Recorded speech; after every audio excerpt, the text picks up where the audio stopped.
O tema da pregação desta manhã é chegando a lugar nenhum. Nós estamos acompanhando, vocês que são do aprisco, e sabem que a gente está sempre falando de compromisso, de ajudar, lembra da pregação 1+1, né, de estar junto, de colaborar, e tudo isso é legal. A pastora acaba de falar aqui do bazar, de colaborar com o orfanato. Tudo isso é bom, todos sabem disso, não há dúvida. O problema é que nós, na prática, não nos envolvemos.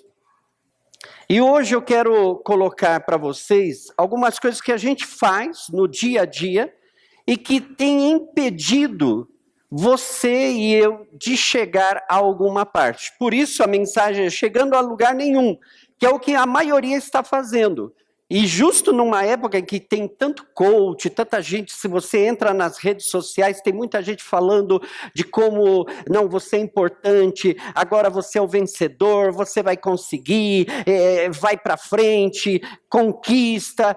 Parece tudo muito maravilhoso, mas fica como promessa não cumprida na prática. No dia a dia, você vai para o trabalho e não se sente um vencedor. Você vive com a tua família e não se sente um vencedor. Você convive com os irmãos da igreja e não se sente um vencedor.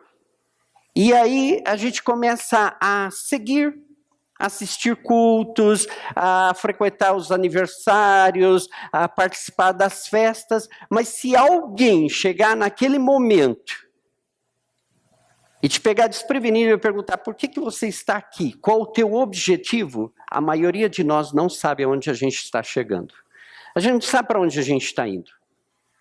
Certamente alguma pessoa, não, eu sei, eu sou de Jesus, glória a Deus, eu vou para o céu, o Senhor já me salvou. Tudo isso é um discurso muito bonito. Só que na prática isso muitas vezes não funciona. E eu quero deixar aqui para vocês, nós estamos vivendo na época do politicamente correto, que é uma história à parte, mas Romanos capítulo 14, eu deixo como tarefa para você ler na tua casa, leia Romanos capítulo 14.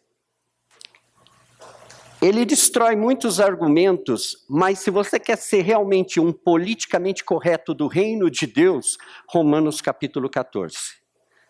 Se você seguir as instruções deste capítulo, a tua vida já vai dar um salto em muitas coisas do que a gente pode fazer. E eu separei só um versículo, versículo 7, que diz: pois nenhum de nós vive apenas para si, e nenhum de nós morre apenas para si.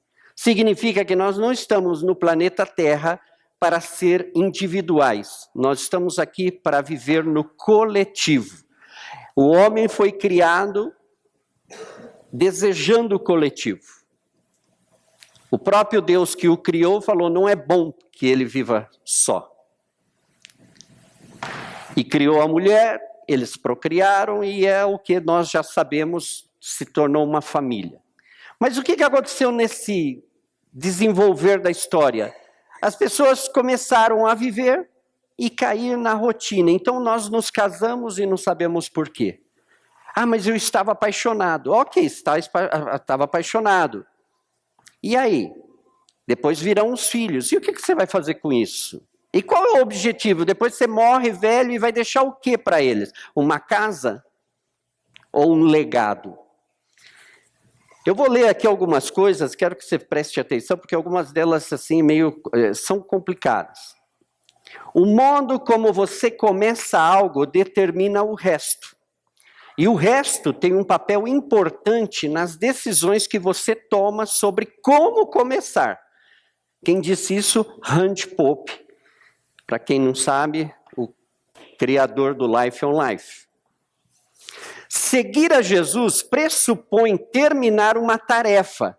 Não uma tarefa qualquer, mas a que ele propõe, a que claramente ensina ser pescadores de homens. O problema é que o cristão comum enfrenta diariamente não é o conhecimento da verdade bíblica, senão ignorar o lugar onde se encontra.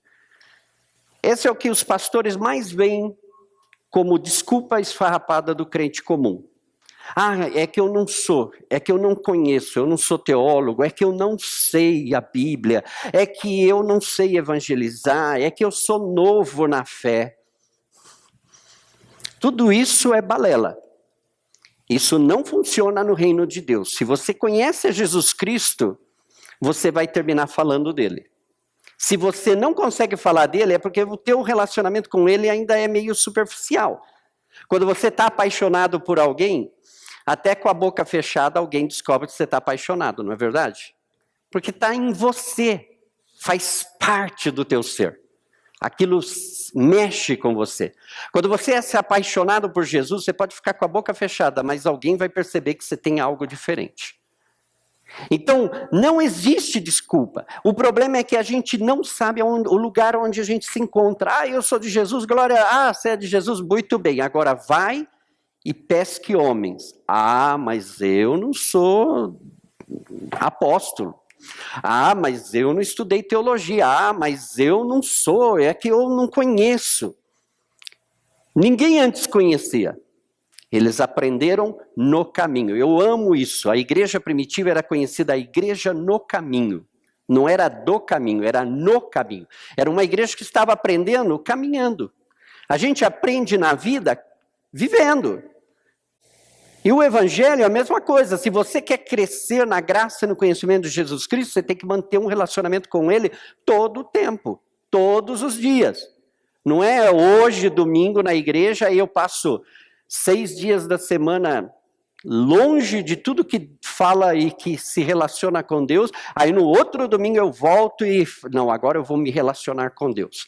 Se você tivesse esse tipo de relacionamento com um familiar teu, com um cônjuge, com um filho, você acha que daqui a 10 anos vocês estariam juntos? Certamente que não. Não tema fracassar. Tema, e essa é uma palavra que eu vou dar hoje, vai estar gravada, e o ano que vem eu vou fazer essa pergunta para vocês. Não tema fracassar, tema estar exatamente no mesmo lugar no próximo ano como você está hoje. Fracassar faz parte da vida. Toda vez que você vai tentar fazer alguma coisa, você vai errar no meio do caminho. Isso faz parte. E o fracassar não significa que você perdeu a guerra, simplesmente que você está envolvido na guerra. O problema é você estar daqui a um ano exatamente no mesmo lugar e nada mudou, e você continua vindo no aprisco a ouvir sermões e nada muda. Nós precisamos mudar. Olha o que disse um discapacitado. A maior discapacidade é a falta de confiança em si mesmo. Enamed, ele é um jovem que nasceu nas Ilhas Canárias. Ele ficou cego aos 8 anos de idade. Aos 9 anos ele aprendeu a nadar. Nas Olimpíadas de Pequim, 2008, ele quebrou um recorde de 15 anos. Ganhou 4 medalhas de ouro. E hoje ele dá conferências e anima pessoas. Um cara cego, ganhador de medalhas. Então, o nosso problema, a nossa discapacidade não é ser cego, perder um braço, uma perna, perder um emprego, ter um conflito na família. A nossa discapacidade é quando a gente não confia naquilo que Deus pode fazer através das nossas vidas. Veja o que diz Colossenses capítulo 5. Sejam sábios no procedimento para com os de fora. Aproveitem ao máximo todas as oportunidades. Você está aproveitando ao máximo todas as suas oportunidades? Porque é fácil. Há umas semanas atrás o pastor pediu para você ver pessoas com quem você podia se relacionar. Essa semana que passou a gente começou a fazer uma reciclagem nos domos e a ver como que o negócio funciona. E sabe, eu começo a ouvir as pessoas e todo mundo fala de compromisso. Não é que falta compromisso. Mas sabe, gente, por exemplo, eu não tenho problema de ter compromisso com o horário e com limpeza, porque é inerente na minha vida. Mesmo quando eu não quero, eu termino fazendo. Mesmo quando eu falo, não vou chegar adiantado. Mas eu cresci na filosofia, é melhor 1 hora adiantado do que 1 minuto atrasado. E mesmo quando eu marco, eu vou chegar lá na hora. Eu estou sempre antes. Eu não preciso ter compromisso com isso, porque faz parte da minha vida. Essas coisas eu não preciso. Agora, tem outras áreas da minha vida que eu não sou comprometido. E essas eu preciso aprender com alguém que tenha compromisso nessas áreas. O nosso problema é que a gente cobra o compromisso dos outros e a gente não está cumprindo com o nosso. Eu posso cobrar aqui na igreja mesmo, já cobrei essa questão de limpeza, tal, porque eu sou um radar. Eu começo a ver, está torto, está ali, deixar o copinho debaixo da cadeira e tal. É fácil para mim, mas tem gente que pode pisar em cima do copinho e nem perceber que pisou nele. Então nós precisamos ajudar uns aos outros. E é o que a Bíblia fala, nós precisamos aproveitar ao máximo as nossas oportunidades e tomar cuidado com as pessoas. A gente cobra muito das pessoas, mas nós não cuidamos das pessoas. Às vezes quando você vai cobrar de uma pessoa que ela nunca chega no horário, talvez é uma pessoa que está enroscada na vida dela e ela não consegue se livrar desse enrosco e é por isso que ela vai chegar sempre atrasada. Mesmo que ela queira chegar pontualmente, ela vai chegar atrasada. Por quê? Porque ela não resolveu o problema que está lá atrás. Então nós precisamos estar realmente comprometidos. Como eu estou me comportando diante dos desafios? Essa semana, ouvindo o pessoal do Domus, eu fico na dúvida. Estou aproveitando ao máximo as oportunidades? Por quê? Porque toda vez que surge um desafio, a gente já meio que dá uns 3 passinhos para trás. Não, mas é que você sabe, é que aquilo, é que... E aí a gente põe a culpa em Deus, no mundo, no diabo, nas pessoas. Eu estou sendo desafiado a seguir a Jesus Cristo no mundo que está nas trevas. Eu estou disposto a enfrentar as trevas por causa do meu amor a Jesus Cristo ou eu vou desistir do meu amor a Jesus Cristo por causa das trevas? Eu preciso pensar, porque senão nós vamos estar chegando a lugar nenhum. Gálatas 6,10 diz: portanto, enquanto temos oportunidade, façamos bem a todos, especialmente aos da família da fé. E isso é uma coisa que aqui no Aprisco vocês têm ouvido falar muito disso do cuidar, de ter companheirismo, de fazer parte um da vida do outro. E não é aquele clube social, né? Oi, querida, ai, como você está fofa. Não é isso. Olha, você está com o sorriso de orelha a orelha, mas eu sei que você está preocupado com alguma coisa. Eu quero te ajudar. É esse tipo de preocupação. Você não precisa esperar uma pessoa chorar e estar com a cara triste para você ajudá-la. Às vezes as pessoas, principalmente em igreja, a gente chega no domingo, né? Mas se todos aqui, principalmente quem tem filhos, contasse até a porta da igreja qual foi a novela que passou lá atrás, eu sei disso. Às vezes você vai para a igreja e acordar a criança emperra e não quer ir até fazer o café e não come, e aí você fica no horário, os maridos, a esposa lá na frente do espelho, e não sai da frente do espelho, e a hora avança, você está lá, já tirou o carro da garagem, está buzinando e ela continua se maquiando, e a criança, eu esqueci o brinquedo, eu não sei o quê, aí você chega na porta da igreja... Paz do Senhor. Mas você não veio com paz, você veio no meio da guerra, da turbulência. Como que você vai transmitir paz nesse espírito de guerra? É difícil. Aí você, né, põe aquela cara de crente simpático e vai. Só que o problema é que você se esqueceu que daqui a pouco termina o culto e você vai voltar para a guerra. Aí você vai lembrar das coisas que ficaram, das palavras que foram lançadas. E aí, como é que você vai se resolver com essa situação? Eu tenho um bom relacionamento com meus irmãos na fé. Isso hoje em dia parece é uma coisa muito chocante. Eu sou da época em que as igrejas elas eram praticamente separadas. O presbiteriano e batista eram tradicionais. A Assembleia de Deus, Deus é Amor, eram pentecostais. E um não visitava o outro. Cada um vivia na sua praia. Hoje você vai numa igreja batista, ela aparentemente é tradicional, mas dependendo do grupo que está lá, do líder, ela é mais pentecostal do que aquela que se diz pentecostal. Aí você vai numa igreja Assembleia de Deus, que supostamente é pentecostal, e você vê que eles são mais tradicionais que qualquer coisa. E há uma mistura. Hoje não dá para você determinar uma denominação e falar, essa é assim. Porque cada lugar vai ter um aspecto diferente. O problema é, nós não nos importamos uns com os outros. Na minha época, presbiteriano e batista se designavam assim, você não é meu irmão, você é meu primo. Era assim que se relacionava antes. Aí você visitava, nós não somos irmãos na fé, nós somos primos. E isso é uma estupidez, mas era a cultura. Hoje a gente já não fala isso, só que hoje também é assim. Eu sou filho de Deus e você é um bastardo, porque eu não preciso ter um convívio de família com você.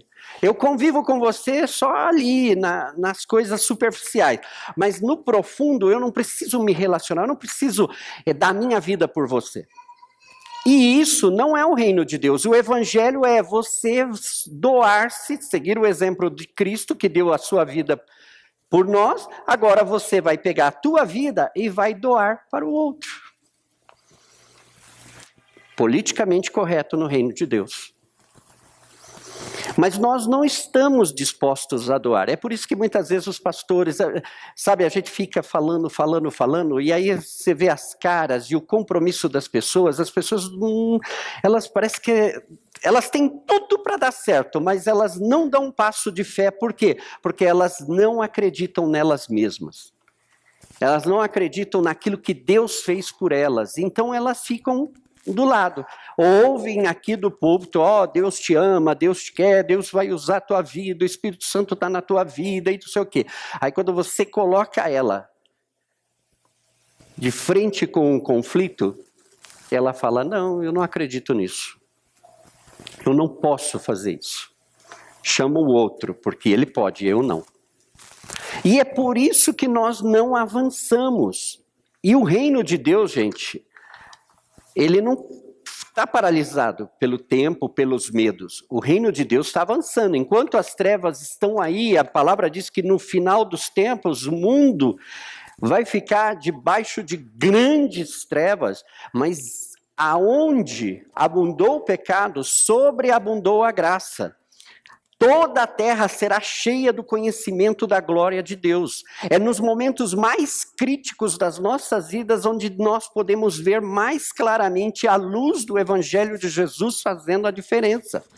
E é nesses momentos que nós devemos estar ativos e não passivos do reino de Deus. Nós precisamos sair dessa modalidade de, bom, hein? Você precisa ter compromisso. Não é você que precisa ter compromisso, sou eu que preciso estar comprometido.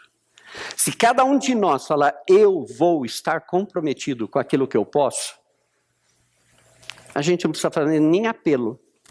Qualquer uma necessidade, todo mundo vê, resolveu. Por quê? Porque a igreja é isso. A igreja não é culto. Igreja não é vir assistir, cantar uns louvores. Igreja é compartilhar a vida uns com os outros. E às vezes nós nos vemos aqui domingo, todos socialmente, que bonitinho e tal, só que lá fora você atropela o teu irmão e você não o conhece. Às vezes o irmão não veio hoje porque ele está no hospital internado e a gente não está sabendo. Por quê? Porque nós não temos esse relacionamento. E a Bíblia está nos levando a ter um relacionamento com Deus. Nós precisamos chegar a algum lugar. O problema é que, infelizmente, o título ainda continua sendo a realidade das nossas vidas. Pode ser que nós vivamos 20 anos aqui na igreja e chegar a lugar nenhum. Aonde você quer chegar? Ah, não sei. Ai, glória a Deus, eu sou de Jesus. Ok, você é de Jesus, e aí? O que você vai fazer? O que você vai se apresentar diante de Deus e vai falar o que para Ele? O que você fez com aquilo que Deus deu para você? Você já sabe quais são os dons que Deus deu para você? Como que você vai saber se você nunca usou? Se você nunca teve a oportunidade, nem se deu a oportunidade de ver se você sabe fazer ou não. Se você ficar parado, esperando que desça um anjo do céu para te falar uma revelação do que já está na palavra, você está perdendo tempo. Abre a tua Bíblia e começa. Deus, fala comigo, mostra onde eu posso ser atuante, onde eu posso ser bom, onde o Senhor me deu umas habilidades aqui, como que eu posso usar isso para o teu reino, para a tua glória? Eis-me aqui, envia-me a mim. Foi o que Isaías viu. Ele viu a glória de Deus e tal, e a primeira coisa que ele reconheceu: Deus, misericórdia, eu sou um homem de impuros lábios, eu tenho pecado. Mas o mesmo cara que fala isso, porque viu a glória de Deus, é o mesmo que fala: Senhor, eis-me aqui, envia-me a mim, o pecador, envia-me a mim. E é o que mais a Bíblia fala. Há duas coisas que Deus busca na Bíblia: intercessores e adoradores. Ele está buscando pessoas que se importem com o próximo e com Ele.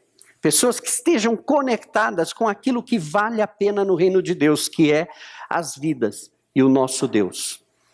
Se nós sairmos desse parâmetro, todo o demais, você pode construir um castelo banhado em ouro. Não importa se a pessoa que mora do lado está morrendo. Agora, se você ajudar aquele que está morrendo ao lado desse castelo banhado em ouro, no reino de Deus isso vale mais do que todos os castelos e todo o ouro desse planeta.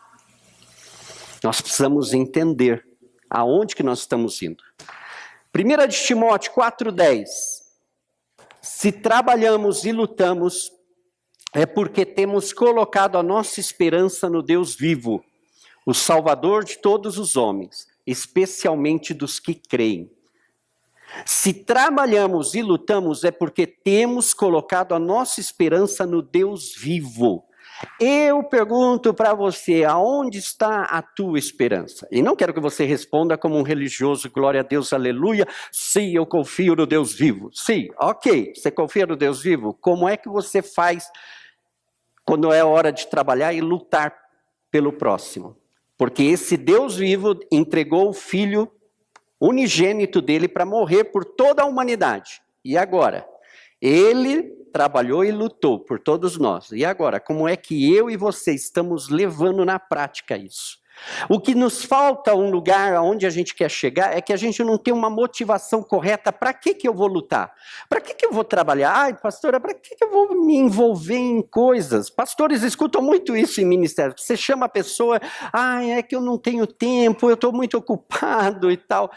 E, gente, as pessoas que mais trabalham em ministérios e que estão levando a sério são as pessoas mais ocupadas. Deus não chama desocupados. Se você está esperando, sentado na cadeira da praia, que Deus te deu um chamado para fazer missões, Ele nunca vai te chamar, porque Ele sabe que você não vai. Sabe quem Ele vai chamar? O cara que tem 10 empresas para cuidar, a família que tem uma régua de filhos para cuidar, e aí ele pega e fala, vem. Aí você fala, Deus, está louco? Como que você vai tirar uma pessoa super ocupada, que não tem tempo nem para ela, para chamar ela para o ministério? Mas a maioria foi chamada dessa forma. Empresários deixaram tudo para servir ao Senhor. Famílias inteiras foram para o ministério. Por quê? Porque Deus não chama desocupados, Deus chama as pessoas que estão envolvidas em alguma coisa. E se você é daquele que gosta de esquentar o banco da igreja e está sempre esperando, quando vê algum pregador, e aí você fica daquela esperança de que o pregador vai apontar para você e vai falar, eis que o Senhor está te chamando, e aí o pregador não olha para você e chama o outro irmãozinho, e você fica com bronca. Você precisa repensar, será que você está indo para alguma parte ou você simplesmente está esperando de braços cruzados fazer alguma coisa? Gente, ore por mim que eu preciso trabalhar, eu quero um trabalho. Ok, vamos orar por você. Amanhã segunda, onde você vai? Ah não, é feriado, eu não vou. Manda um e-mail, manda um currículo, de braços cruzados você não vai chegar a lugar nenhum. E no reino é a mesma coisa. Nós precisamos saber aonde que nós estamos indo. Qual é o seu principal propósito na vida? E aqui eu não estou falando de construir uma casa, de casar e ter filhos, porque isso aí às vezes faz parte já do verdadeiro propósito. Eu quero conquistar lá na frente. Para isso eu vou construir uma casa, vou construir uma família, vou instituir algo que vai dar sequência ao meu trabalho. Vou deixar um legado quando eu parta deste mundo e ainda aquilo que eu sonhei, aquilo que eu visionei vai continuar, porque eu sei aonde eu quero chegar. Se o Pablo não está aqui hoje, mas se o Pablo estivesse fazendo essas perguntas aqui e com as folhinhas dele, será que a gente seria capaz de responder aonde que a gente quer chegar? Qual é o verdadeiro propósito da tua vida? Será que é trabalhar, ganhar um salário, gastar nas férias e ir assistir um culto na igreja, participar de algum clube e aí 20 anos depois você olha para trás e você fala, o que eu fiz na minha vida? Nada. Você só gastou aquilo que você ganhou, duras penas, e termina os teus dias, não sabe para onde você está indo, o que você está deixando de legado. E isso é muito importante. O que você vai fazer para cumprir esse propósito? E eu quero pôr um parênteses aqui, que agora que os brasileiros se acalmaram com o negócio da Copa, agora vem as eleições, e é outra novela de escutar discursos e discursos. Não dos políticos, de nós. As nossas discussões de o que serve, o que serve. Eu vou dizer para você uma coisa. Enquanto houver jeitinho brasileiro, haverá corrupção. Então, nós aqui, começando de nós, no aprisco, nós precisamos parar de ter jeitinho brasileiro. Para de dar jeitinho brasileiro. Se você quer um país sem corrupção, para de jeitinho brasileiro. Porque o jeitinho brasileiro é corrupto. Te leva a corromper. Então, quer parar? Começa aí nós. Se todos nós que estamos aqui, que temos quase uns 40 adultos aqui, deixar de fazer o jeitinho brasileiro, já são 40 pessoas não corrompidas no Brasil. E isso é uma bola de neve. Se a gente faz isso, a gente começa a impactar outros, e quando a gente vê é um movimento, sem jeitinho brasileiro. Aí nós vamos conquistar. Agora o problema é por que eu falei isso? Porque muita gente quer conquistar o reino de Deus com jeitinho brasileiro. No movimento gospel, que as igrejas estavam crescendo que nem se multiplicando 3x4, surgiu um grande, e hoje, conste isso, no Brasil existe uma grande quantidade de pastores que foram fabricados no jeitinho brasileiro. Foram lá, negociaram, quanto que, eu quero ganhar tanto e tal, ok e tal, eu vou te ungir pastor e você vai cuidar daquela igreja. E aí é por isso que nós tivemos tanta confusão e hoje muita gente não quer o evangelho. Por quê? Porque tem muita igreja que você fala assim, nossa, eu não sei onde que está indo isso aí. O pastor está vendendo coisas e está fazendo uns negócios que não tem nada a ver com a Bíblia. É o tal do jeitinho brasileiro, de querer negociar. No reino de Deus você não paga por ter chamado. Você é chamado e você faz isso de amor, voluntário. Mas tem muita gente pregando o evangelho por causa do dinheiro. Tem muita gente que não sobe num púlpito se não tiver uma boa grana. É o jeitinho brasileiro de pregar o evangelho. Só que esse jeitinho não vai te levar para o céu. E vai trazer maiores problemas. E nós vamos terminar com Hebreus 10. Apeguemo-nos com firmeza à esperança que professamos, pois aquele que prometeu é fiel. Gente, se você crê em Jesus Cristo, não tema. Fique firme na tua posição. E consideremos-nos uns aos outros para incentivar-nos ao amor e às boas obras. Não deixemos de reunir-nos como igreja, segundo o costume de alguns, mas encorajemo-nos uns aos outros, ainda mais quando vocês veem que se aproxima o dia. Nós estamos nos últimos tempos. Jesus está às portas. Pode ser que seja amanhã ou daqui a 20 anos, mas está às portas. Uma hora ele chega. Uma hora ele vai chamar a igreja. E olha, se você acha que a igreja, eu estava nessa posição, a igreja não está arrumada, não está. O Espírito Santo está arrumando a noiva. O Espírito Santo no mundo está colocando a igreja no caminho, porque o Senhor está vindo. O Espírito Santo está enfeitando a noiva, está pondo ela, porque ela vai ser gloriosa para a vinda do seu Senhor.